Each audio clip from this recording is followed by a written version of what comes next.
नमस्ते, मैं प्राध्यापक पंजाब हज़ारे।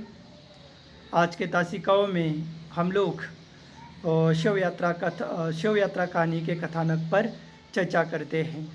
पिछले तासिकाओं में हम लोगों ने देखा है कि जो शव यात्रा कहानी के जो पात्र है सुरजा, वह गांव के ठेकेदार सूरत राम के पास जाता है, मगर वह उसे कहीं जाना रहता है तो वह आने के लिए मना कर देता है कि बाद में हम लोग देख लेंगे।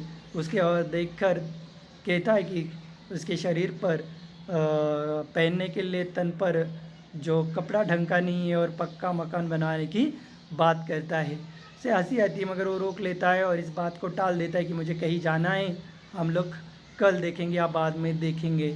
तो फिर उसके पास से जो सुरजा है, वह उनके ही गांव के पास जो दूसरा मिस्त्री था, साबिर मिस्त्री, उसके पास जाता है और साबिर से कहता है कि हमारा पक्का मकान बनवाना है।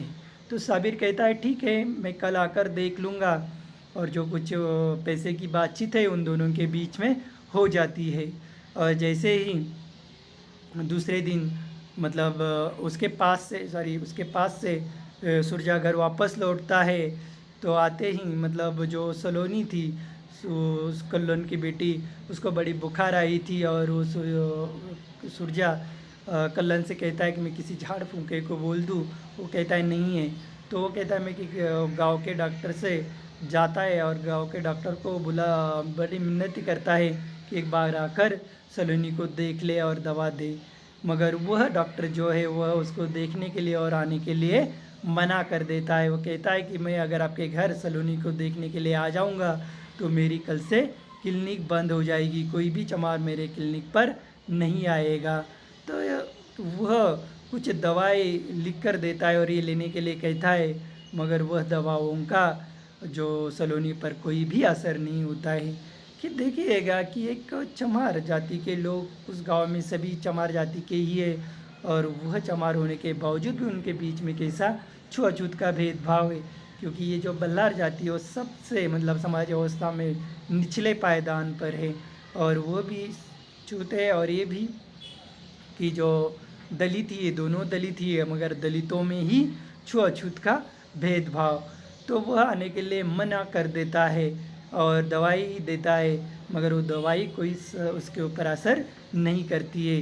कैसी तो भी कल्लों को रात निकालनी है, और इसीलिए वह जो गोलियां का कोई असर नहीं होता है, मगर रात काट देता है और सुबह ही सलूनी को लेकर शहर के ओर निकलता है।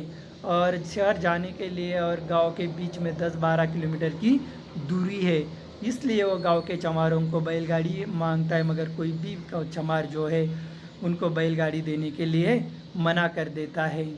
और नहीं देता है तो वो पीठ पर बांधता है कल्लू सलोनी को, और तेज़ बुखार से वो फनफना रही है और पत्नी को पीछे से हिलती है तो पकड़ने के लिए कहता है।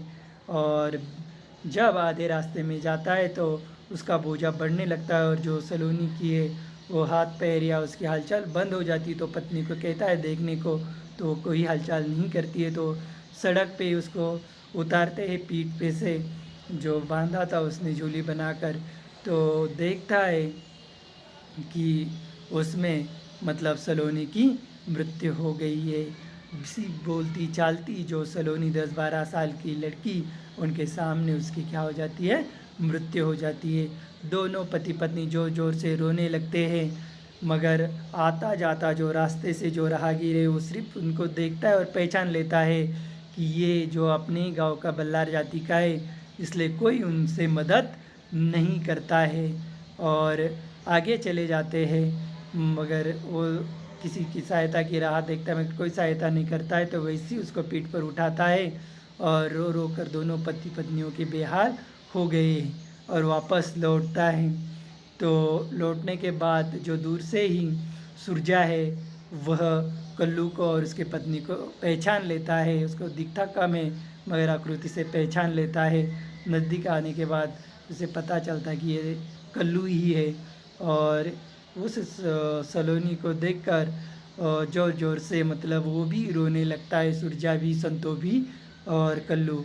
मगर उनका रोना धोना देखकर कोई भी गांव का चमार वहाँ नहीं आता है, सिर्फ उनको दूर से ही देखते हैं। और जैसे ही कल्लू उनको जलाने के लिए लकड़ियाँ मांगने के लिए चमारों के पास जाता है, तो कोई भी चमार उनको लकड़ियाँ उसको जलाने के लिए नहीं देता है। तो फिर संतो और जो सरोज है वह खेत में जाकर कोई उपले और लकड़ियाँ उसको जलाने के लिए लेकर आती है। और कोई भी खंदा देने के लिए चमार तैयार नहीं होता है गांव का। और जो शमशान भूमि थी गांव के नज़दीक ही थी चमारों की, मगर वहाँ बल्लारों के मुर्दे जलाने की इजाज़त नहीं थी, क्योंकि कल्लू की जब माता का देहांत हुआ था तब भी चमारों ने उसको वहाँ जलाने नहीं दिया था, और अब भी इसके शव को वहाँ पर जलाने नहीं देंगे। इसलिए गांव से 8-9 किलोमीटर दूर जो जाकर मतलब बल्लारों के शव यात्रा में औरत नहीं जाती है, मगर कोई भी चमार नहीं आता है पुरुष उनके शव यात्रा में।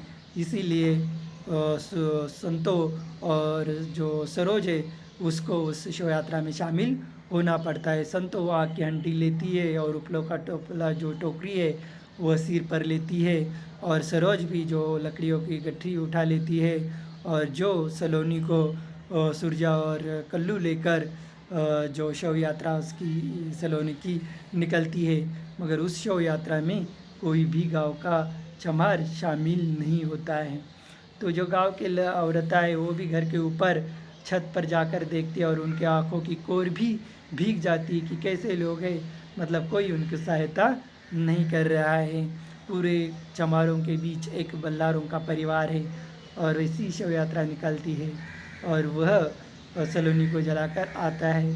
तो ठीक ही कहा था कि जो कल्लू ने कि गाँव रहने लायक नहीं है, कि ये चमार जो है कोई उनकी सहायता नहीं करते, या उनका कोई इन परिवारों के प्रति बर्ताव अच्छा नहीं है। तो ओम प्रकाश वाल्मीकि ने इस शव यात्रा कहानी के माध्यम से ये बताने की कोशिश की है कि कैसे दलितों में भी दलित मतलब छू अछूत का भेदभाव, कि दलित होने के बावजूद समाज व्यवस्था में जो चमार भी है वो निचले पायदान पर है और बल्लार भी निचले पायदान पर है, मगर दलित भी दलितों का दुख दर्द या जो है पीड़ा वेदना वो नहीं समझते हैं। वह भी दलितों का दलित शोषण करते हैं, मगर दलितों की जो हमदर्दी होना चाहिए था, उनके दुख दर्द या वेदना पीड़ा को समझना था या उनकी सहायता करना था, मगर कोई सहायता नहीं करते हैं। तो कैसा है कि बड़ा शोकांतिक है कि दलितों में भी अछूत का जो भेदभाव है वह या ये आज भी मतलब जो होता है, तो सभी ने संगठित होकर लड़ना है, मगर ये दलितों में भी अछूत का भेदभाव आज भी दिखाई देता है। इसका चित्रण ओम प्रकाश वाल्मीकि ने शव यात्रा कहानी के माध्यम से किया है।